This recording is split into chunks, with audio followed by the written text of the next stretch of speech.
Hello, my name is Frederick Anefi and you are welcome to your Excel lessons for today. Today we want to look at how to highlight entire row based on two cell value using conditional formatting. Here our condition shall be based on month. So we have the start month and the end month. To do that, we will select any of the months, our first cell in the month, go to conditional formatting, go to manage rules, then we go to new rule.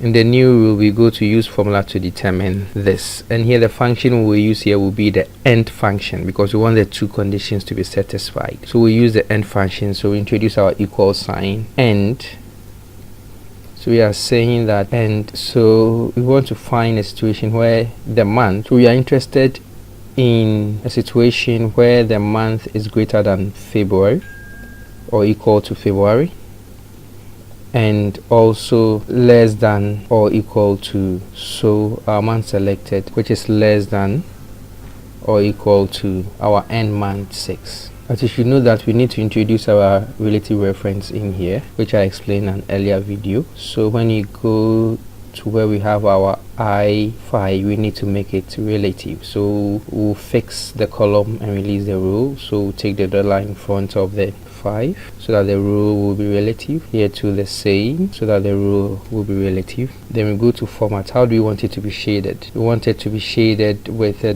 dark gray here, more like an ash. Then we click on OK, then we click on OK again. When I apply, look at what will happen. It's only the two which is highlighted, which means our focus, or it's applying to only this, but that's not what we want. We want it to apply to the whole data. So we go and select the conditional formatting rule there. Then we select the whole data using our shift control, arrow left and down key. Then we select apply. See, all the months between February and June, you will notice have been selected.